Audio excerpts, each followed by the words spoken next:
Bom dia a todos, temos Trump. A transmissão da Casa Branca começou cerca de 4 minutos atrás. Bom, são tempos bem selvagens. Por favor, sentem-se, sentem-se. Muito progresso foi feito. Como dá para ver, só para ver. Estamos fazendo algo, eu construí as Forças Armadas e muitas outras coisas que nós fizemos. E agora estamos usando, infelizmente, as Forças Armadas. Não tem nenhuma Força Armada como essa na história. Não chega nem perto. Estamos vendo o resultado no Irã. Tem sido incrível.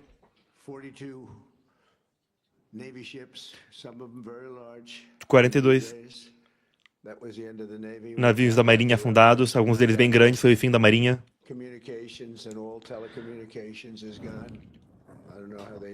Comunicações e todas as comunicações saíram. Não sei como eles estão conseguindo se comunicar agora. E eles são pessoas más, são pessoas más. Quando você olha o 7 de outubro e além do 7 de outubro, a matança que eles fizeram ao longo dos anos, por 47 anos, e teve que ser feito, estavam muito próximos de uma arma nuclear. O nosso ataque com B-2, o Midnight Hammer, foi há cerca de... Se a gente não tivesse feito aquilo há cerca de 8 meses atrás, eles teriam uma arma nuclear. Então eu fiz um favor ao mundo. Perguntaram, como é que está indo o ataque? De uma escala de 0 a 10. Eu diria cerca de 15. Está sendo incrível. Mas é algo que tinha que ser feito e estamos fazendo bem. E eu quero agradecer a todos os envolvidos. Logo depois disso, eu estarei indo para Dover, uma situação muito triste lá. Estarei com as famílias dos heróis que estarão voltando do Irã, chegando de uma forma diferente da que eles acharam que eles estariam vindo.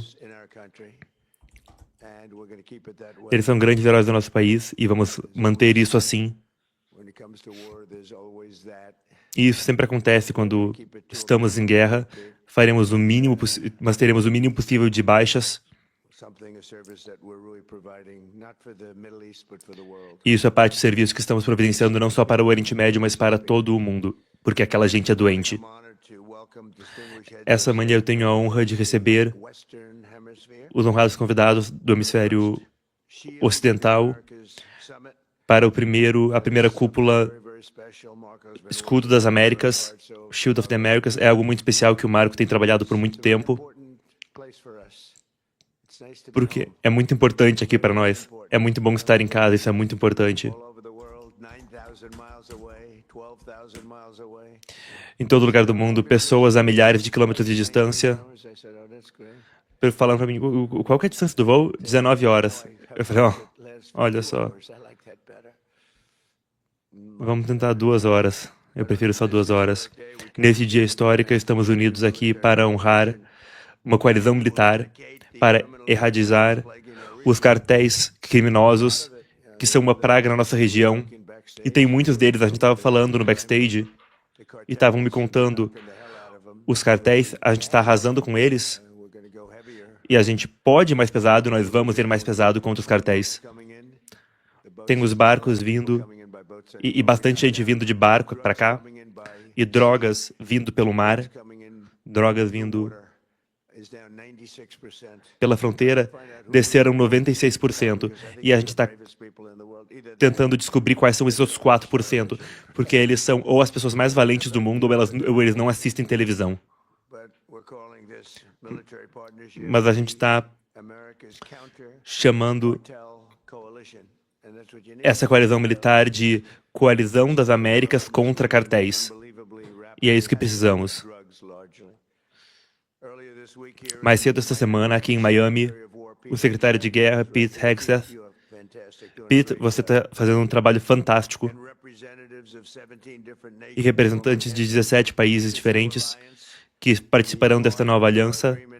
O coração deste acordo é o compromisso em usar força militar letal para destruir esses cartéis sinistros e terroristas e acabar com eles de uma vez por todas. Precisamos da sua ajuda. É só dizer onde eles estão. Temos armas muito poderosas, como vocês devem ter percebido no último curto período de tempo. Eu quero agradecer membros da coalizão, muitos dos quais são meus amigos. Alguns deles eu acabei de conhecer, mas vários deles são meus amigos. E eles ganharam meu apoio e acabaram ganhando. Tem algumas pessoas que acabaram de ganhar meu apoio. Ele ali, ele tá feliz. Ele estava um pouquinho atrás nas pesquisas e daí pegou e subiu bem rápido. Estou aqui com o presidente Javier Milei. Muito obrigado. Obrigado, Javier. O presidente de El Salvador. Outro amigo. Nayib Bukele.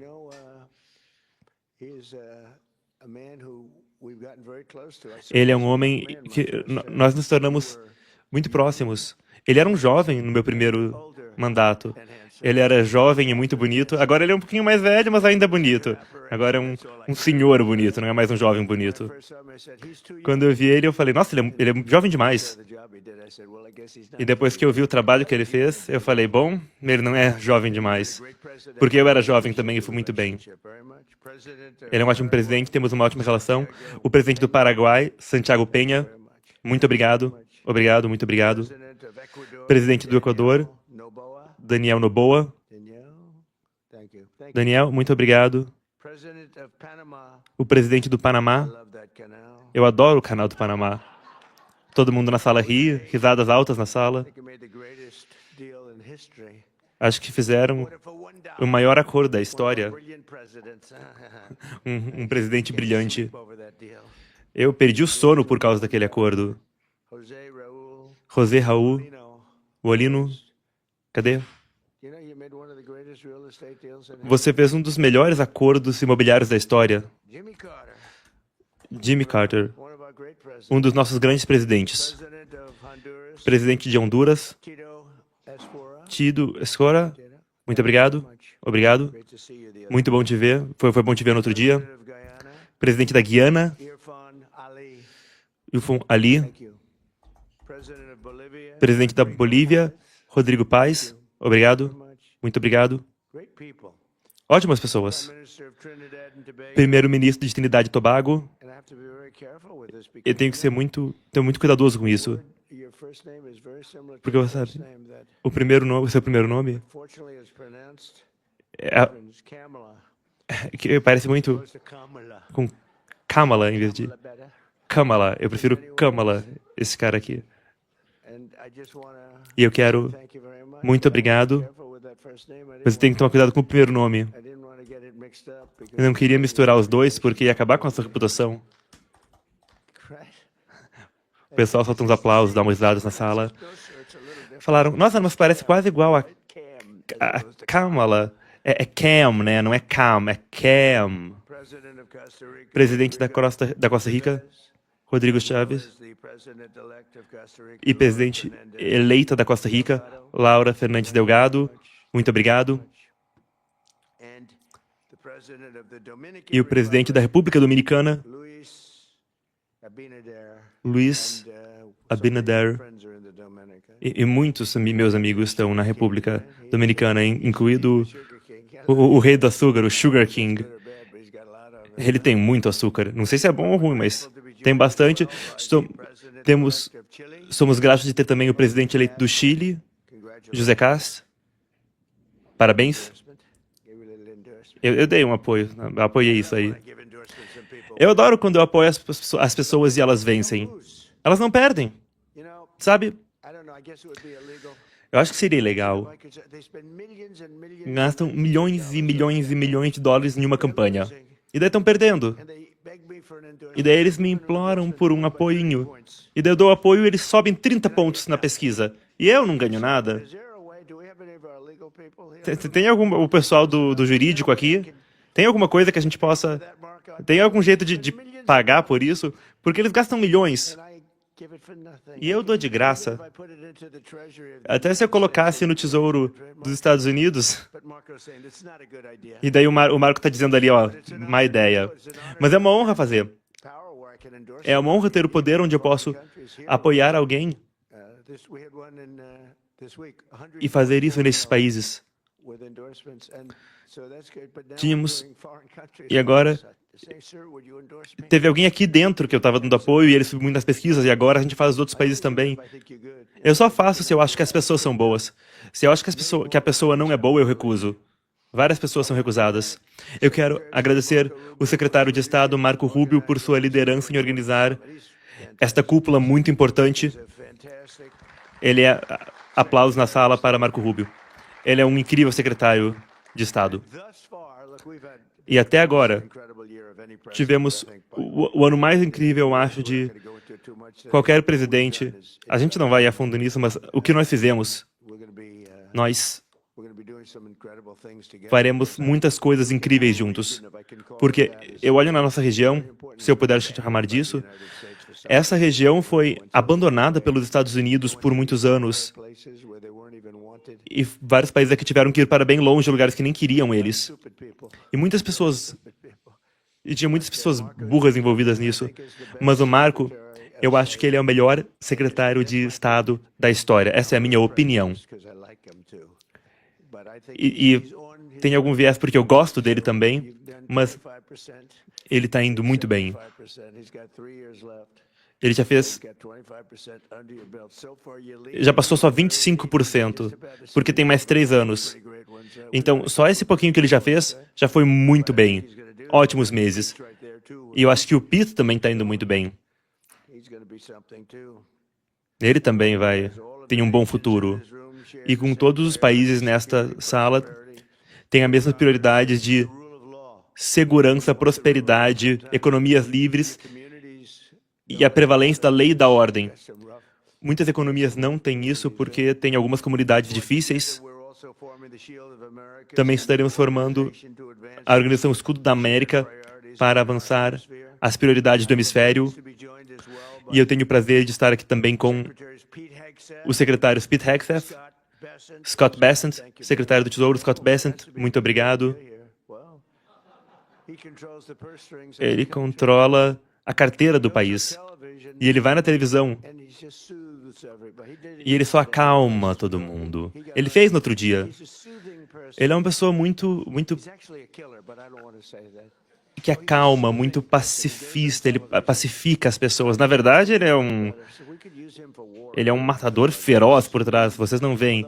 Ele é um cara muito calmo, é que vocês não sabem. Mas por trás, a gente podia usar ele para guerra também. Mas agora a gente já tem o cara da guerra, não precisa dele. Howard Lutnick, muito obrigado, Howard. Chris Wright. Kristi Noem, junto com representante do comércio, James, todos vocês conhecem. Ele está indo muito bem. Eu perguntei, James, se tinha como conseguir mais. Ele é o rei das tarifas. Ele é o rei das tarifas. Mas ele é muito gentil. Queremos ser muito gentis com os amigos, né, James? Vice-secretário de Estado, Chris Landau. Cadê? Onde é que está? Eu não vi ele. Ele é fantástico. Um grande estudante. Foi para as melhores escolas, sempre era o primeiro da turma. E ele tem um talento imenso, e a gente viu que era ele que a gente queria como vice-secretário. Vice-chefe das Forças Armadas, Stephen Miller. Stephen Miller, não tem nem o que falar. Ele é fantástico. Senador Bernie Moreno, cadê? Ele fez uma ótima campanha. Contra as chances, o oponente era alguém que estava há muito tempo no cargo. Mas a gente deu um jeito, não foi, Bernie? Conseguimos. Acabamos com eles. Estavam tentando voltar, mas a gente acabou com eles. E o Bernie tem feito um ótimo trabalho. Por muito tempo, muitos permitiram que o hemisfério ocidental permitiram que atores estrangeiros viessem aqui e colocassem o hemisfério sob o controle de gangues criminais e cartéis, e não vamos mais deixar isso com cartéis que extorquem, cometem assassinato, suborno e traficam drogas. E alguns de vocês aqui estão em perigo, possivelmente em perigo, mas a gente está trabalhando para fazer o que a gente tiver que fazer. Se quiserem que a gente use um míssil, nossos mísseis são bem precisos. Direto na sala de estar deles. Bem na sala de estar do chefe do tráfego. Mas a gente faz isso. Muitos países não querem fazer isso. Alguns países o cara vai lá, não precisa do míssil, é só conversar. Eu não sou assim. Mas se vocês precisarem, só nos avisem. Muitos cartéis desenvolveram capacidade militar altamente sofisticada. Alguns deles são mais poderosos que os exércitos dos seus países. Não podemos ter organizações criminosas sendo uma ameaça à segurança nacional e que permitem um portão para adversários estrangeiros na nossa região. E não queremos eles aqui. Eles são câncer. E não queremos que eles se espalhem. Temos uma fronteira agora que por 9 meses, 0 pessoas entraram. Na fronteira, passou de 25 milhões de pessoas entrando na fronteira com o Sleepy Joe Biden, um dos piores presidentes da história do mundo. O pior presidente na história do nosso país. E a gente teve alguns bem ruins. Alguns bem ruins até recentemente. Mas ele vai entrar como um dos piores no mundo. Foi horrível o que ele fez. E o que ele não fez foi até pior do que o que ele fez. Todo líder aqui hoje está unido na convicção de que não podemos e não iremos tolerar que façam o nosso hemisfério de refém por mais tempo, e a única forma de destruir esses inimigos é libertando o poder de nossas forças armadas, e iremos usar as forças armadas. Temos que usar. Não dá para lutar essas pessoas com... Vocês têm ótimos policiais, têm ótimas forças policiais, mas eles assustam a sua polícia. Tem que usar o exército.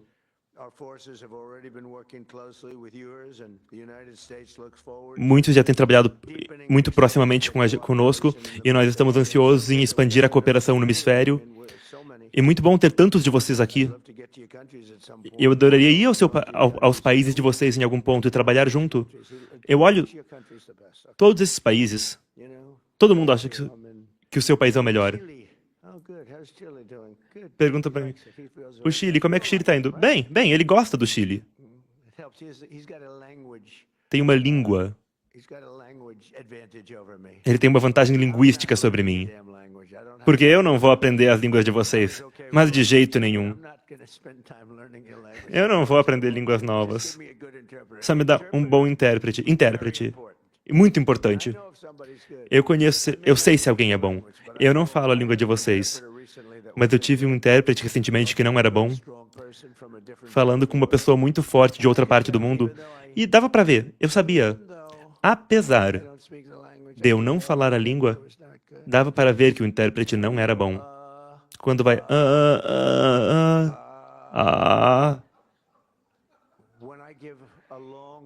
Quando eu dou uma sequência grande, fluida, bonita, nesse caso, mais ou menos 1/4 das vezes era mais curto, e eu penso, olha, talvez a língua dele seja mais eficaz, eficiente, sucinta, mas não tanto assim. Intérpretes são muito importantes. Se você tiver um mau intérprete, você acha que está indo bem?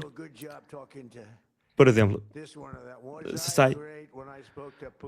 Olha só, eu fiz um ótimo trabalho falando com esse. E quando eu falei com o Putin? E quando eu falei com o presidente? Foi bom. Mas se o intérprete não está falando direito, é fraco ou ineficaz, ou só não bom, ou se não está interpretando as palavras corretamente. Em um caso, tivemos um intérprete que discordava do que a gente estava falando e ela mudou. Era como se ela fosse ministra do exterior. A intérprete, a gente fala o tempo todo, intérpretes são muito importantes. E se você não fala a linguagem, o outro não fala a linguagem, as pessoas não têm ideia o quão valioso, e eu digo o tempo todo, as pessoas não sabem o quanto é valioso ter um bom intérprete. E no último ano, o mundo testemunhou o poder supremo dos Estados Unidos. Somos a força militar mais poderosa do mundo. E, de novo, eu gastei tanto tempo reconstruindo mais de $1 trilhão. Talvez chegue a $1,5 trilhão. Estamos construindo algo que se chama o navio de batalha, Battleship, que nem nos bons velhos tempos. Lembram? Temos um secretário da Marinha e sugerimos, e eu falei, por que a gente não tem fragatas bélicas mais, navios de batalha, atirando? E eles falaram, bom, senhor, é só que a gente não tem. E estamos construindo 2. E eu falei, sabe, vocês lembram dos antigos, vocês lembram Vitória no mar? E você vê os navios passando pelas ondas, como se as ondas não fossem nada.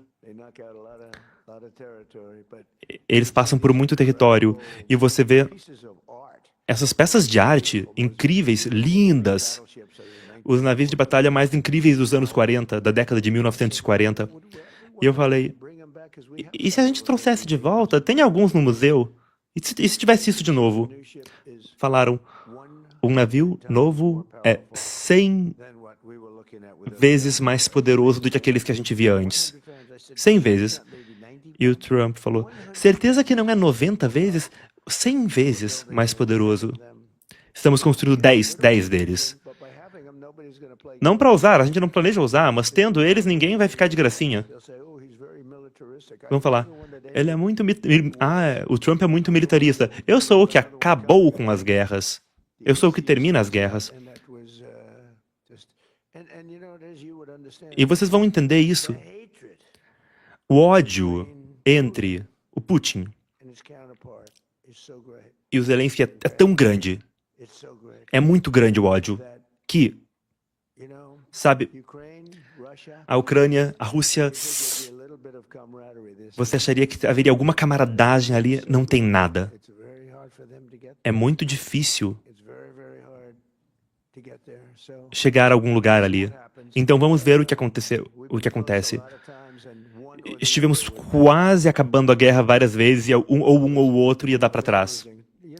Porque estão perdendo. Não nos afeta muito, na verdade, porque tem um mar nos separando. Estou fazendo como um favor à Europa e como um favor à vida, porque estão perdendo 25 almas todos os meses. 25 almas. No último mês, 31 mil. Nos dois lados.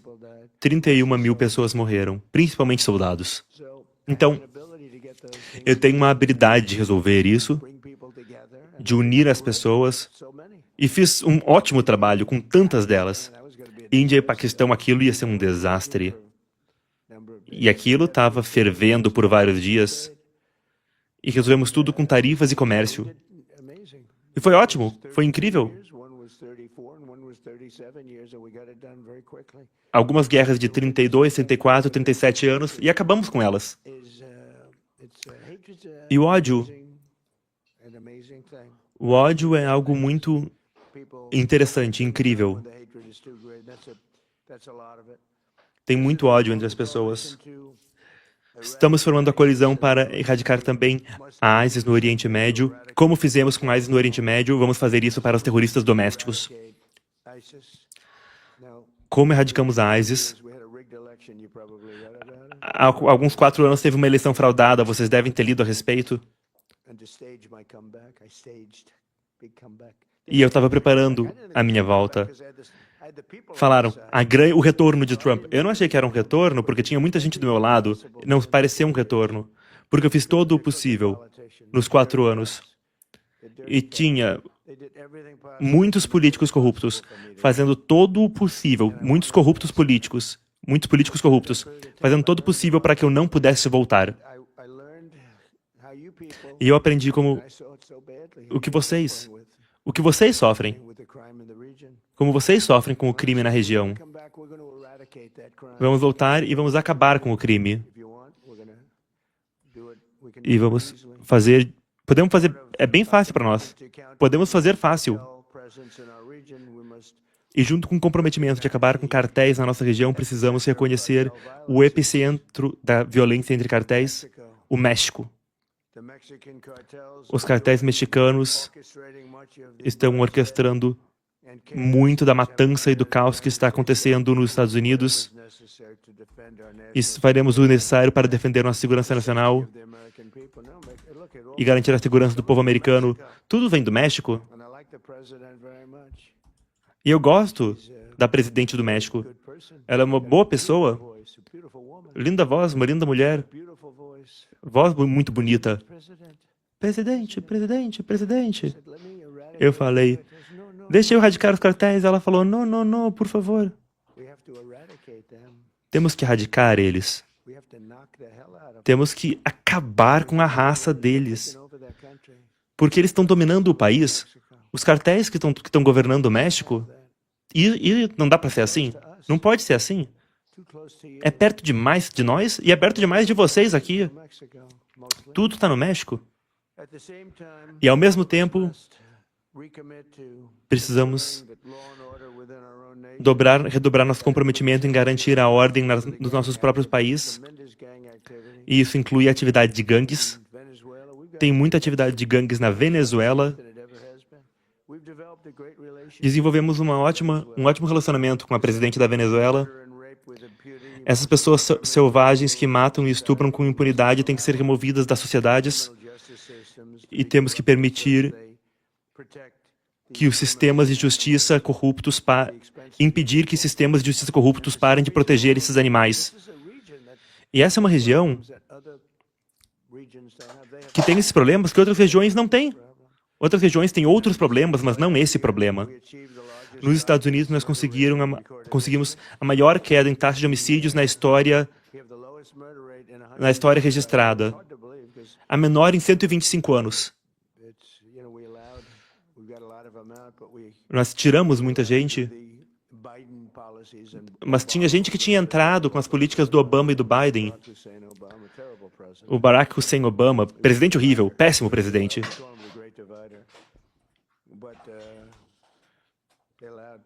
Permitiram muitas pessoas entrando no nosso país que não deveriam estar aqui. O Biden não tinha a menor ideia do que ele estava fazendo.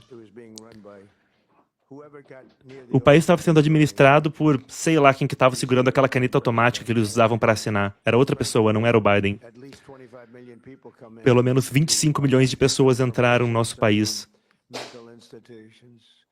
Gente de manicômios, membros de gangues, líderes de gangues.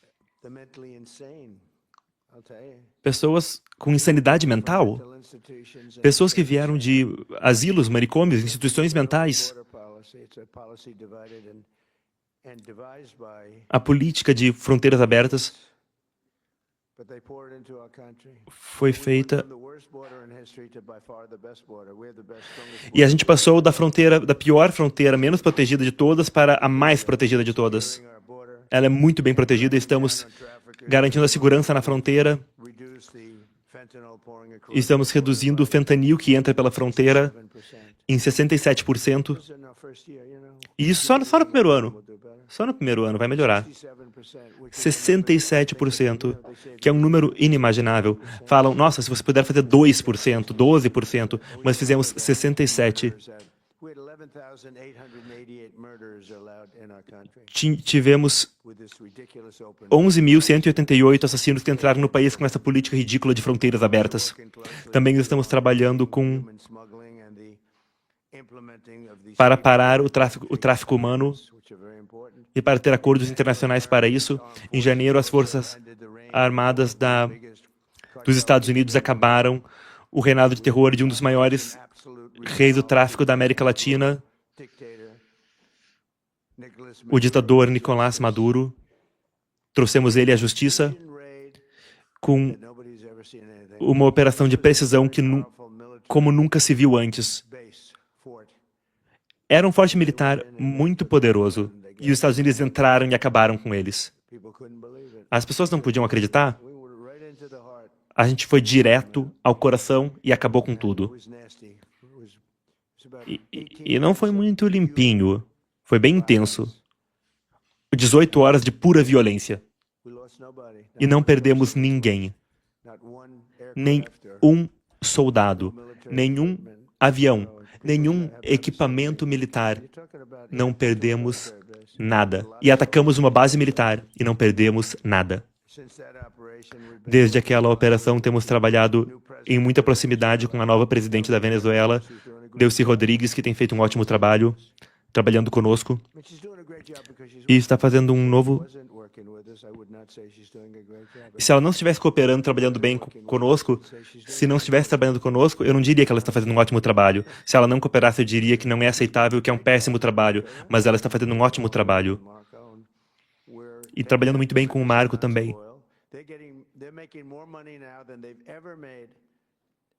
E estamos conseguindo muito petróleo. Eles estão conseguindo mais dinheiro da gente agora do que... Eles estão conseguindo mais dinheiro agora do que conseguiam antes. A gente está conseguindo um pouquinho mais. Eles estão conseguindo bem mais do que conseguiram no resto da história do país. E eles estão olhando de perto. E eu estou feliz em anunciar que esta semana iremos reconhecer formalmente, legalmente iremos reconhecer o governo da Venezuela. Atingimos uma meta histórica e tivemos um acordo com a Venezuela sobre o ouro. Fizemos um acordo de ouro com a Venezuela para facilitar o comércio de ouro entre nossos dois países. E vou falar, são terras muito boas ali. O sistema não permitia que eles usassem o potencial das suas terras. Como conquistamos a transformação na Venezuela, também estamos animados para a mudança de regime que logo chegará em Cuba. A Cuba está no fim da linha. Não tem dinheiro, tem uma filosofia horrível, um péssimo regime, que tem sido mal por um período de tempo muito grande. Eles pegavam o dinheiro, o petróleo da Venezuela, mas não tem mais nada vindo da Venezuela. As pessoas chegam em Cuba, eles não conseguem, eles têm que deixar o avião ali, porque não tem gasolina para voltar se você aterrissar em Cuba. E tenho conversado com o Marco e mais alguns, e acho que um acordo poderia ser feito muito facilmente com Cuba.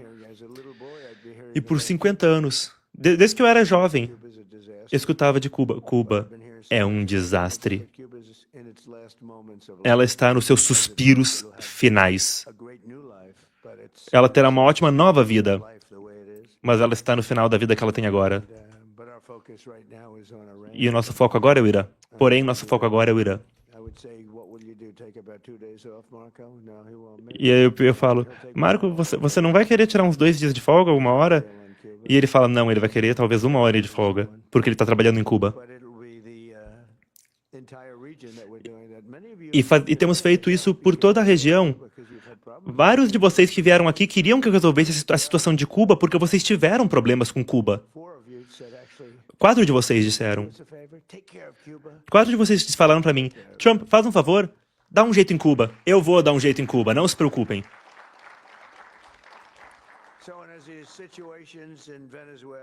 Então, com a situação na Venezuela e Cuba, terá uma doutrina, e a doutrina de que não iremos permitir que influência estrangeira danosa entre aqui neste hemisfério. E vamos proteger a segurança e nossa amada liberdade e independência. E vários de vocês aqui têm potencial ilimitado, um potencial tremendo. É uma parte grande do mundo, e nós temos que realizar todo esse potencial, e para isso temos que lidar com as gangues e o tráfego e as organizações criminosas, os cartéis, essa gente que são os animais. E algumas pessoas têm medo de fazer isso, porque o controle dessas pessoas mais é tão forte. E com a coragem e comprometimento dos líderes, muitos líderes nesta sala, tornaremos esses países mais seguros, prósperos e mais ricos do que eles foram em toda a história antes. Então, muito obrigado por vir. Estou muito animado em compartilhar o progresso que estará vindo em breve. E eu também quero adicionar que secretário Rubio, secretário Hegseth, eu quero que vocês digam algumas palavras e depois eu irei inaugurar a coalizão anti-cartel, contra-cartel das Américas, que é o que ela é. Ela é contra os cartéis. E agradeço a todos que vieram. Muito obrigado por estarem aqui. Vemos Hexet e Rubio subindo ao pódio. Esteja conosco por WhatsApp e e-mail com nossa newsletter de política internacional. Estamos em 23 línguas e 36 países. Rubio. Obrigado, presidente. Você é muito breve aqui. Primeiro, muito obrigado por tornar essa reunião uma prioridade. Os vários presidentes dizem que o hemisfério ocidental vai ser uma prioridade e ele nunca é. E agora ele é. E ele vai entrar como uma das figuras mais históricas de toda a América, de toda a história dos Estados Unidos, por causa do que ele foi capaz de fazer e do que está fazendo agora. Muito obrigado por sua liderança valente. É uma honra poder servir aqui. Eu tenho duas coisas para falar. Temos muitos aliados em todo o mundo e somos gratos a eles. E todos os 12 líderes mundiais aqui são aliados, mas mais que aliados são amigos. Aprendemos que, às vezes, um aliado que você acha que é o aliado, você precisa, ele não está lá. Os que estão aqui são pessoas que vão nos apoiar quando precisarmos, pessoas que estarão com os Estados Unidos. Os líderes na sala aplaudem. E como você disse, senhor presidente, são países com um potencial extraordinário. Alguns que estão a caminho de realizar seu potencial. E queremos que o mundo veja que quando você for um amigo e um aliado americano, será recíproco, irá voltar, você terá retorno e você irá ganhar também. Então, fizemos esse hemisfério uma prioridade. Algumas das câmeras estão em espanhol, eu posso... Não precisamos de um intérprete para isso. Obrigado. Eu acho que eu sou um bom intérprete. Marco Rubio irá falar em espanhol. Obrigado aos países que estão aqui hoje. Foi o primeiro presidente a ter tornado este hemisfério uma prioridade. Muitos presidentes disseram que iriam fazer isso, mas não o fizeram. Sou muito grato aos 12 países que estão aqui. São países que não apenas são aliados, mas são amigos. Ele repete seu discurso. Países que sempre que precisamos trabalham em conjunto conosco e têm muito a fazer. Países com muito potencial e queremos ser companheiros em resultar os países, sua economia e sua segurança. Muito obrigado por estarem aqui conosco hoje. E obrigado a todos pela cooperação. Continuaremos trabalhando em conjunto para fazer coisas muito boas e muito importantes para a região. Para que as gerações futuras irão nos agradecer pelo que estamos fazendo agora. Obrigado.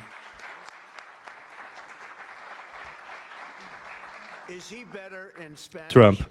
Ele é melhor em espanhol ou em inglês? Eu achei melhor em espanhol, hein? Todo mundo na sala ri, aplaude. Pete Hegseth, secretário da Guerra. Presidente, eu só falo a língua americana. O Marco Rubio falou, eu falo cubano. Hegseth.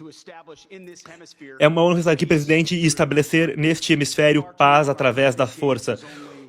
Por tempo demais, o nosso país estava só olhando as fronteiras de países muito distantes e não as fronteiras direto no nosso hemisfério, como estamos agora. O presidente Trump estabeleceu o corolário Trump da doutrina Monroe, a doutrina Monroe, e o Departamento de Guerra o está implementando o mais rápido possível. 2 dias atrás, presidente, 18 países foram signatários da coalizão anti-cartel das Américas, ACCC, que não vai ser só conferências e assinar papéis, não é só isso.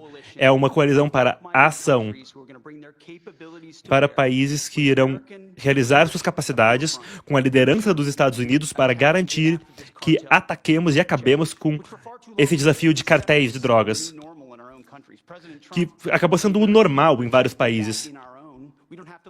O presidente Trump resolveu isso aqui.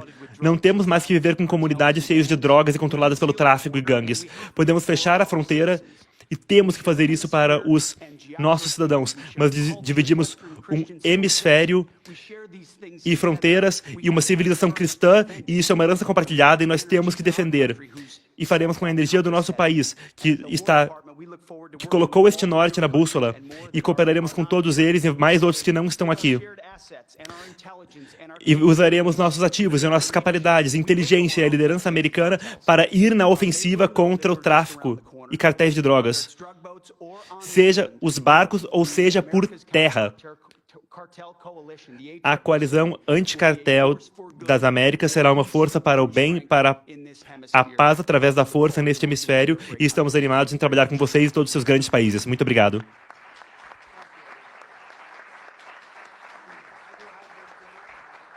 Vemos todos aplaudindo. Trump os convida a subir no palco. Vemos os presidentes se levantando.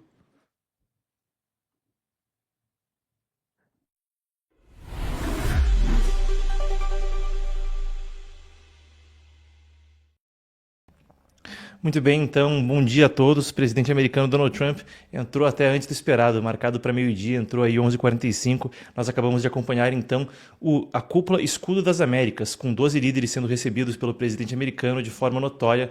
A gente via ali Nayib Bukele de El Salvador e o presidente argentino Javier Milei.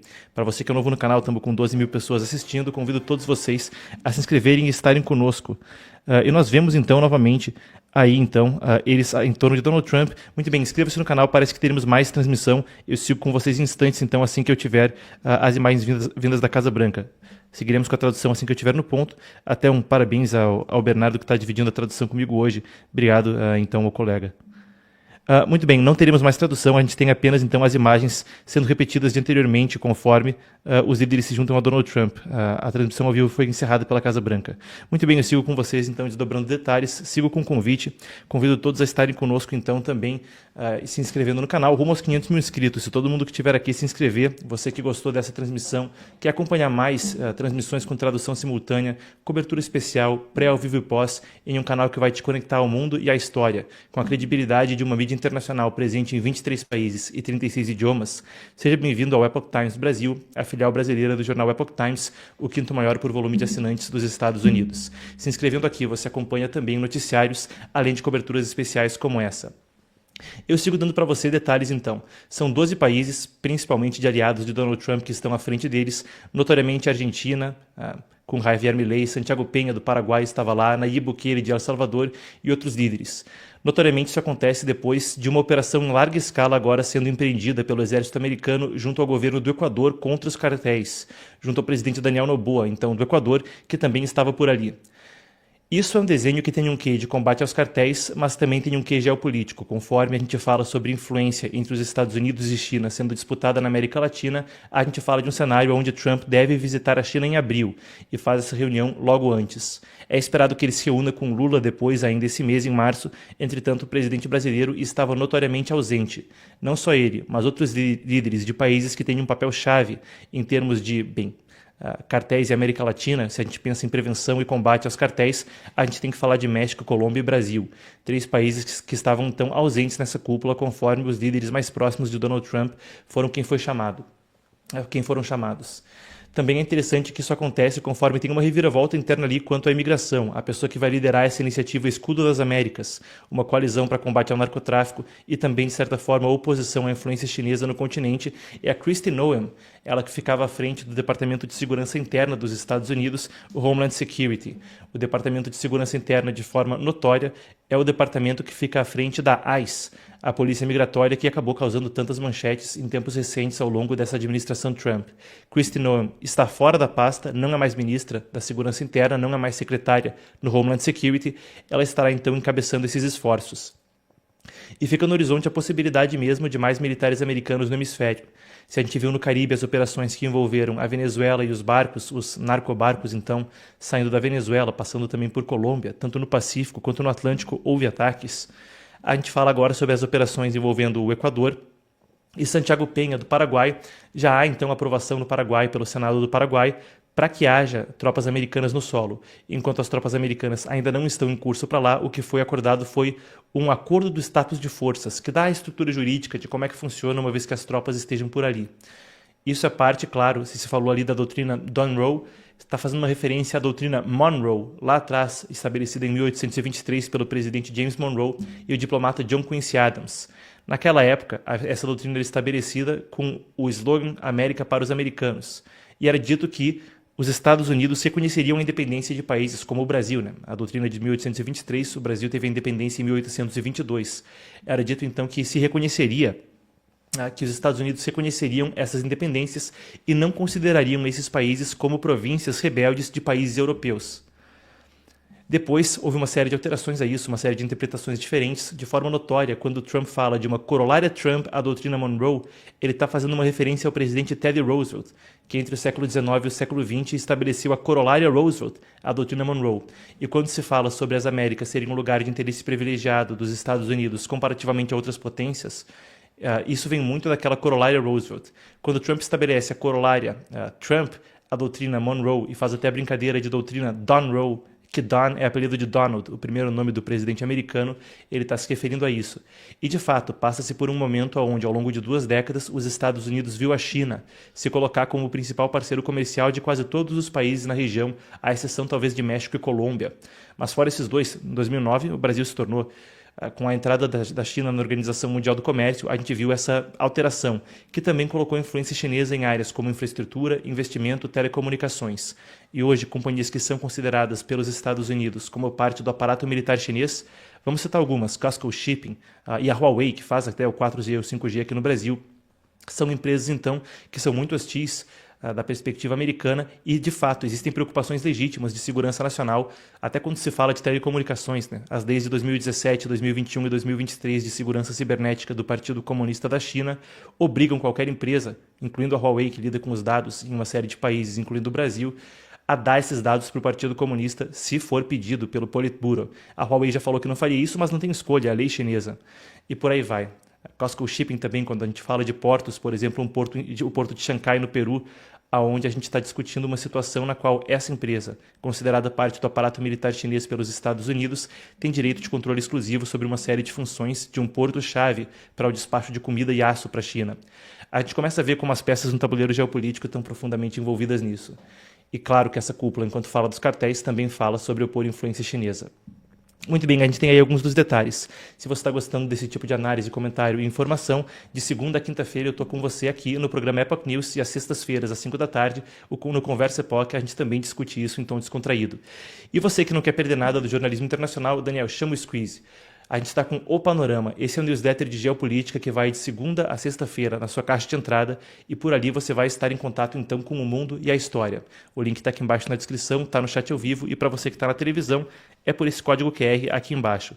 Você vai receber também por WhatsApp. E para você que está desdobrando essa crise do Irã, um momento verdadeiramente histórico, vale a pena acrescentar que a gente está mandando atualizações ao vivo ali para te colocar nas linhas de frente. Bom, não literalmente, né? Ninguém quer estar na linha de frente da guerra, mas na linha de frente da informação, para você estar desdobrando esse momento histórico conosco, certo? Muito bem, você tem então a informação da Cúpula das Américas que agora acontece e o pano de fundo de uma viagem de Trump que vem adiante quanto à China e, claro, a questão dos cartéis. Enquanto isso, eu quero aproveitar que a gente está ao vivo para também trazer atualizações ao vivo e assunto de última hora, quando se fala a respeito da guerra no Irã. Vamos lá então. A gente tem agora a seguinte situação. Desde a meia-noite de hoje até agora, o Irã disparou 8 grandes rajadas de mísseis contra Israel e a gente tem também a informação das últimas horas de que as forças de defesa de Israel destruíram 16 aviões da Força Quds. A Força Quds é uma força especial da hierarquia militar iraniana que se reporta diretamente, então, aos ayatolás, ao alto escalão do regime, e é também a força responsável por patrocinar terrorismo no exterior. Quando a gente fala de grupos terroristas como Hezbollah, Hamas, Houthis, por aí vai, a gente está falando de financiamento que acontece através da Força Quds. A gente também tem uma atualização de 2 minutos atrás, então, conforme o presidente americano atualizava na coletiva que você acompanhou ao vivo com tradução simultânea aqui no canal, foram 42 navios iranianos demolidos, naufragados em 3 dias, com as comunicações e a Força Aérea Iraniana também em frangalhos, diz Trump.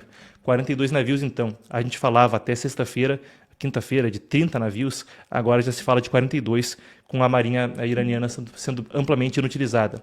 Aqui no canal você pode conferir uma entrevista que eu realizei ontem com Sargis Sangari, ele que faz consultoria para autoridades americanas, é um militar com 20 anos de experiência em armas biológicas, nucleares e químicas e teve por 6 anos ativamente combatendo no Oriente Médio. Numa explosiva que ele deu ontem aqui no canal, você pode conferir o corte aqui em vídeos no Epoch Times Brasil.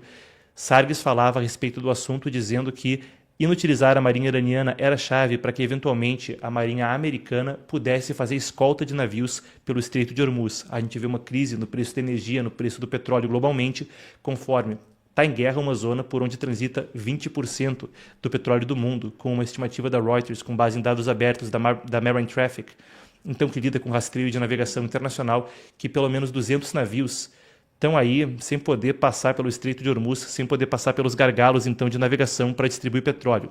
E para o gás natural não fica muito atrás não, também tem o trânsito de gás natural por ali. Muito bem, creio que essas são as atualizações de última hora quanto ao Irã. Eu também vou aproveitar para convidar todos vocês novamente, pessoal. A gente está rumo aos 500 mil inscritos. Estou aqui com vocês, vou olhar agora então quantos inscritos a gente está. 490.502. Pessoal, pelo menos 495 nessa transmissão. A gente está aqui trabalhando sábado para te colocar na linha de frente e te dar o melhor do jornalismo internacional. É pesquisa, é informação, é tradução simultânea. Convido todo mundo a estar conosco, não só por caridade, mas porque eu acredito que a gente quer aqui te tornar uma pessoa bem informada e capaz, e juntos a gente vai conseguir fazer isso. Mas aí você tem que se inscrever e acionar o sininho, certo? Fica feito o convite. Eu quero seguir com atualizações ao vivo, porque a coisa não dá para piscar. A gente está desdobrando essa crise. Claro que como jornalista tem algum desgaste, mas que prazer é poder a gente acompanhar esses momentos históricos junto com o público. Muito bem, a gente tem aqui atualizações, a apuração está trazendo a nossa produção enquanto eu converso com vocês do seguinte: a Guarda Revolucionária Iraniana. Nós alvejamos a base dos Estados Unidos em Jufair, no Bahrein, então é o que é dito pela Guarda Revolucionária, com mísseis de combustível sólido e combustível líquido. Então, 5 minutos atrás, bases americanas sendo alvejadas no Bahrein. A Guarda Revolucionária também diz que isso responde a um ataque a uma planta de refino de petróleo então em Qashem, no Irã. A gente também tem a seguinte informação: 17 minutos atrás, os Emirados Árabes Unidos estão com as defesas aéreas atualmente lidando com ameaças de mísseis e drones vindo do Irã. O Ministério da Defesa dos Emirados Árabes Unidos confirma que os sons que são escutados agora em várias partes do país são sistemas de mísseis balísticos, interceptando então a ameaça iraniana disparada contra pelo menos 12 países ao longo do Oriente Médio. E se a gente expande esse envolvimento para uma base britânica no Chipre, se a gente fala do Azerbaijão, e se a gente fala também sobre a França enviando blindados para o Líbano, e a Ucrânia enviando especialistas em interceptação de drones para os Estados Unidos, a gente vê um conflito que se torna maior e maior, claro, alguns dizem regional, até quem diga global. A gente foi a fundo nisso na entrevista que eu citava. A entrevista está sensacional, tá? Vale a pena voltar e ver minha entrevista com Sargi Sangari ontem.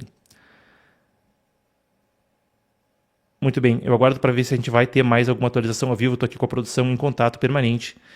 Enquanto isso, para você que está interessado na crise do Irã e tem desdobrado tudo isso, eu quero também fazer um convite, e vou até colocar aqui comigo, podemos colocar aí o do raio-x, pedir para a produção que coloque aqui embaixo de mim o código QR correto, então, para quem estiver interessado no que eu vou falar na sequência.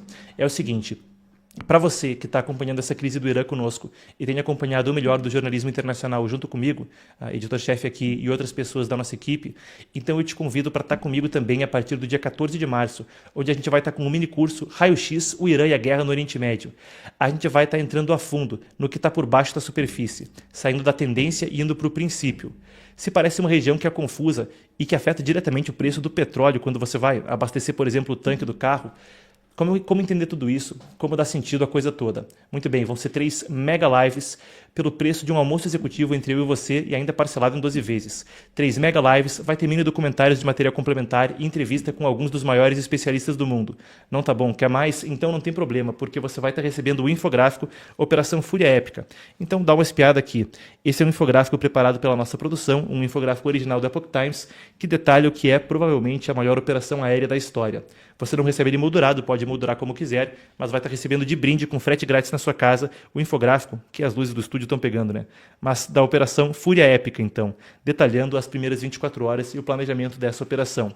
Vai ser um prazer e uma honra estar com você, então, desdobrando Raio-X, o Irã e a Guerra no Oriente Médio, para a gente entender juntos tudo isso. Você que está interessado pelo preço de um almoço executivo, a gente vai ir a fundo em Pérsia pré-islâmica e pós-islâmica, Califado Rashidun. A gente vai estar falando sobre o Irã antes e depois do regime dos ayatolás. A gente vai falar sobre as tensões prementes no Oriente Médio, desde questão de Estado de Israel, judaísmo e Islã, Islã sunita, Islã xiita. A gente vai estar falando sobre a influência da União Soviética, dos Estados Unidos e o que o marxismo tem a ver com a criação do terrorismo islâmico moderno. Tudo isso e muito mais, então, vindo adiante. Dia 14 de março, as aulas vão ficar gravadas, mas são ao vivo. Eu vou estar com você, então, a partir do dia 14 de março, certo? O link está aqui embaixo na descrição, está no chat ao vivo. E aí você pega por aqui, por esse código QR. Vamos lá, então. Eu aguardo vocês a partir do dia 14 de março no mini curso Raio-X, o Irã e a Guerra no Oriente Médio. Vai ser um prazer imenso estar com você. O negócio, preço irrisório, preço de almoço executivo ainda parcela, tem brinde físico. E, pessoal, nossa missão aqui é conseguir ter gente mais consciente, ter gente bem informada, te colocar em contato com o mundo e a história e fazer jornalismo independente. Então, você que está interessado, quer saber mais, o link está aí na descrição, está aqui no chat ao vivo e está também no código QR para quem está aqui na televisão. Eu quero garantir que você esteja atualizado conforme a gente desdobra a crise também no Oriente Médio. Vou garantir que a gente não tenha mais nenhuma atualização ao vivo e a gente fica por aqui por hoje. O pessoal se inscreveu? Como é que é? Deixa eu espiar aqui. Dá para chegar em 492, hein? Tá quase, tá quase. O pessoal se inscrevendo antes de eu encerrar aqui.